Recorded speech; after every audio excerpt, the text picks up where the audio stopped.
안녕하세요. 나수 정전호입니다. 지난화에는 강원도 평창군 대관령면에 해발 1000m가 넘는 능선길을 따라 시원한 바람을 맞으며 선자령까지 올라가면서 끊임없이 바뀌는 경치와 다양한 여름꽃들을 보았습니다.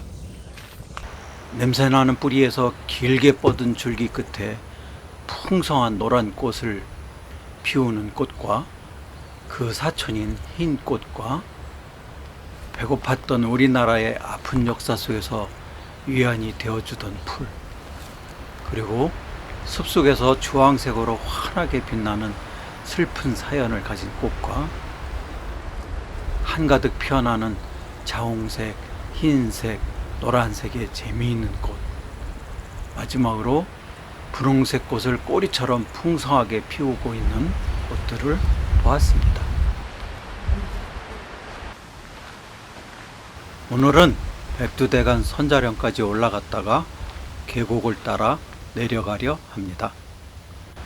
시원한 바람을 맞으며 맑은 공기를 마시며 가볍게 트레킹을 하면서 다양한 풍경을 담아보고 또 다른 환경에 살고 있는 재미있는 식물들을 만나러 시야가 탁 트이는 능선의 정상부터 울창한 나무의 바다, 깊은 산 계곡길까지 웅장하고 아름다운 숲속으로 들어가 보겠습니다. 능선길 숲속 나무 그늘 사이로 흰 꽃이 크게 피어 환하게 빛나고 있습니다. 이 풀은 봄에 어린 순이 향기가 좋아 나물로 무쳐 먹었는데요. 옛날에 임금님 수라상에 올렸다고 해서 어술이라고 합니다. 맛과 향이 좋고 몸에도 좋다고 하여 임금님이 아주 좋아하셨답니다. 그런데 이 꽃대가 우산살처럼 생겼지요. 이런 종류를 사냥과라고 합니다. 이 어수리는 하얀 꽃잎이 독특하게 생겼어요. 바깥쪽 꽃잎이 마치 V자 또는 부메랑 모양이어서 꽃이 피면 쉽게 알아볼 수 있습니다. 그런데 잎 모양이 잎이 넓적해서 딱 알아볼 수 있을 것 같지만 막상 산에 가서 보면 비슷한 종류가 많아서 구분하기 어렵습니다. 임금님 수라상에 올렸던 어수리입니다.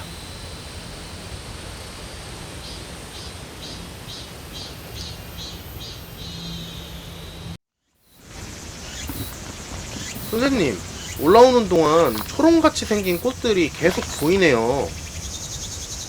네, 초롱 같은 꽃들이 주렁주렁 달려있지요. 얘는 꽃받침이 달린 채 덜 익은 열매 모양이 술잔과 비슷하다고 해서 이름이 잔대라고 붙여졌어요. 딱 잔대같이 생겼다고 그랬어요. 근데 이 잔대는 종류가 많아서 잔대, 층층잔대, 진퍼리잔대, 톱잔대, 넓은 잔대, 당잔대, 섬잔대 등이 있습니다. 이 잔대 뿌리를 사삼이라고 해서 약용으로 쓰입니다.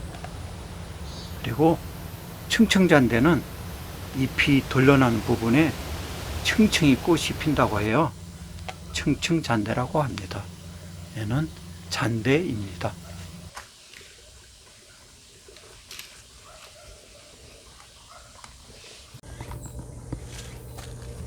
선생님, 아까 능선길에서 봤던 잔대가 여기도 피어있는 것 같아요.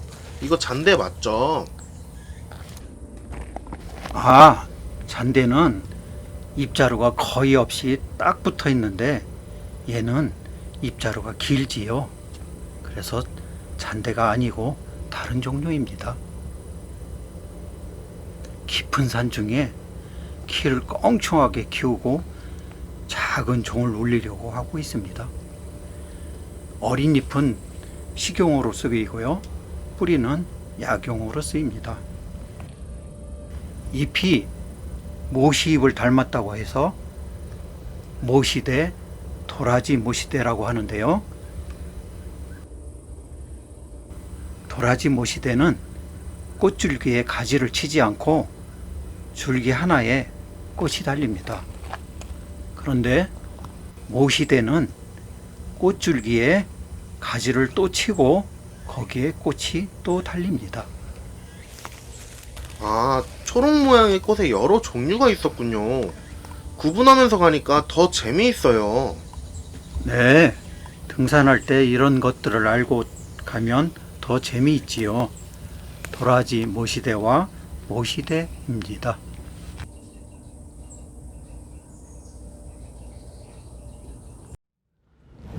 선자령 정상으로 바람소리와 풍력 발전기 소리를 들으며 올라갑니다.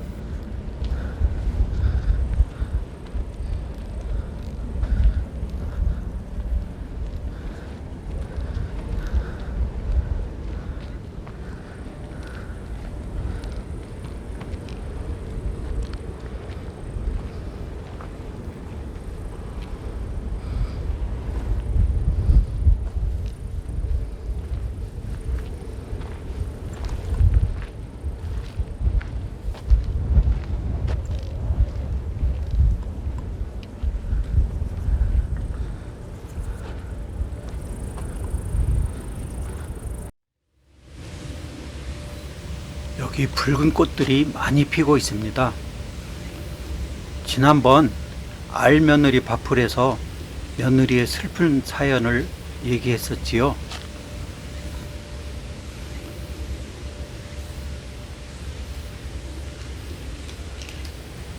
며느리 밥풀꽃에는 여러 종류가 있습니다. 낮은 산지 길가에 잘 자라는 꽃며느리 밥풀, 높은 산지에 자라는 새며느리 밥풀, 깊은 산 물가에서 자라는 알며느리 밥풀 등이 있습니다. 그런데 이 며느리 밥풀들은 반기생 식물이라 산지 나무 아래에서도 잘 자랍니다.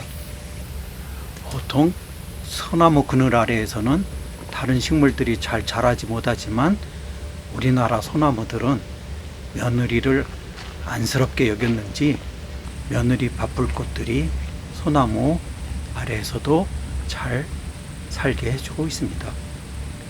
이 새 며느리 밥풀은 꽃이 피는 윗부분 전체가 촘촘하게 피고요. 호엽도 붉게 물들고 기다란 가시털이 많이 달립니다. 그리고 다른 며느리 밥풀들은 밥풀 색깔이 하얀데 이 새 며느리 밥풀은 밥풀 두 개가 빨간색입니다. 새 며느리 밥풀입니다.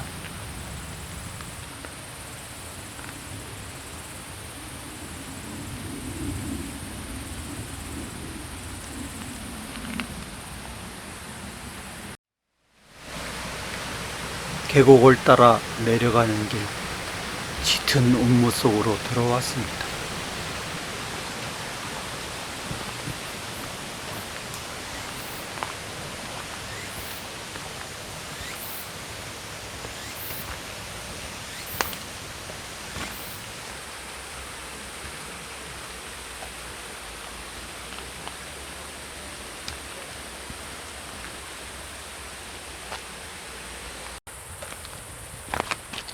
시끄러운 속세를 떠나서 깊은 산 숲속 그늘 속에 길고 가느다란 연필들이 수없이 올라와 있습니다. 이름이 속세라고 하는데요. 깊은 산속 습지에 모여 살고 있는 양치식물입니다. 이 속세에는 규소 성분이 있어서 잘 타지 않고요. 예전에는 나무 연마제로 사용하기도 했고 손톱을 갈기도 하고 연필심을 갈기도 했답니다. 또 뜨거운 냄비 받침으로 쓰기도 했답니다.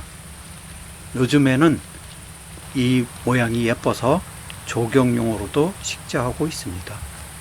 양치식물 속세입니다. 선생님, 그런데 이게 양치식물이라고 하셨는데 잎이 대체 어디 있나요? 아, 얘는 잎이 좀 마디마디 사이에 있는 그 부분이 잎이에요. 정말 독특하게 생겼죠?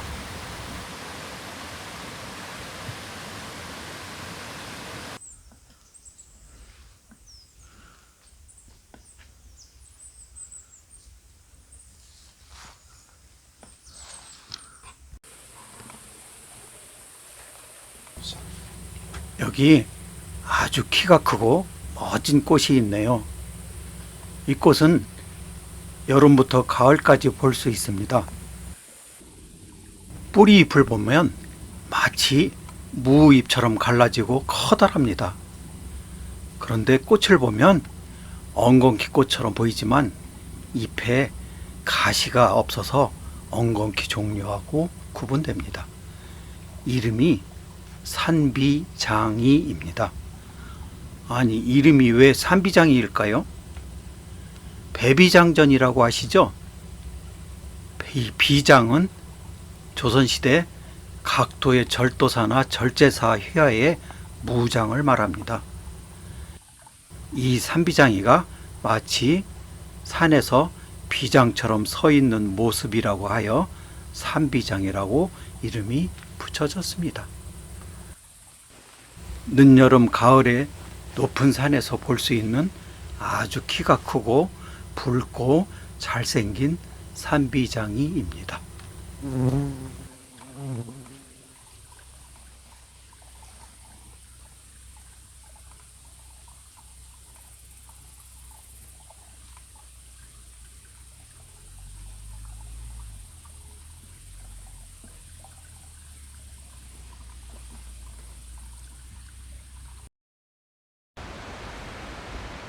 오늘은 지난해에 이어 강원도 평창군 높은 능선길을 따라 선자령까지 올라갔다가 대관령 양떼목장 옆 계곡길로 내려왔습니다.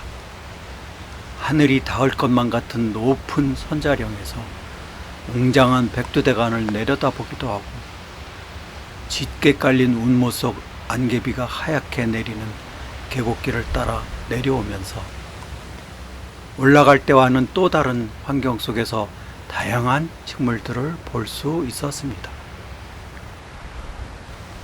임금님 수라상에 올랐다는 귀한 나물 어수리와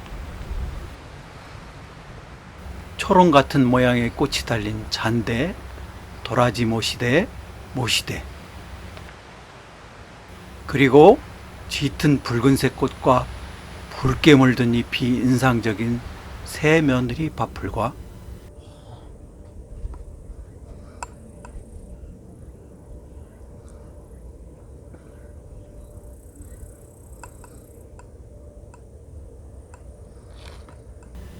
독특하게 생긴 양치식물 속새, 마지막으로 산 입구를 지키고 있는 키가 크고 잘생긴 산비장이를 보았습니다. 늦은 여름 맑고 푸른 하늘 아래 산에 걸린 구름을 보기도 하고 갑자기 바뀐 날씨 속 안개가 자욱하게 깔린 계곡 속을 걸어보기도 하며 웅장하고 아름다운 자연을 담아 보았습니다. 감사합니다.